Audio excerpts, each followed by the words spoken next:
अरे खाली हाथ आ गए। कोल्ड ड्रिंक कुछ तो ले आ रहे थे। क्या तो जानते थे घर में तबीयत अम्मा के बहुत ज़्यादा खराब है। जितना पेमेंट मिलती है सब वॉइस में चल देते।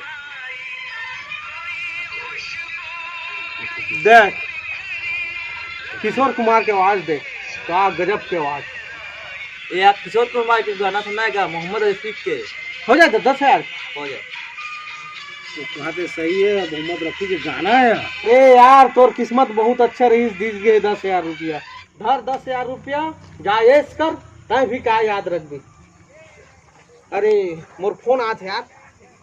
हेलो ये तो गाना भारी शौकीन है, ये तो जानकार आदमी है, सब जाना था। तेमा किसी तरह गलती कर रहे। वो बहुत खुददार लड़का है। हाँ और ऐसा देते तो लेतीस नहीं। हाँ हाँ हाँ हाँ। तो कुछ तो बहाना चाहिए ना।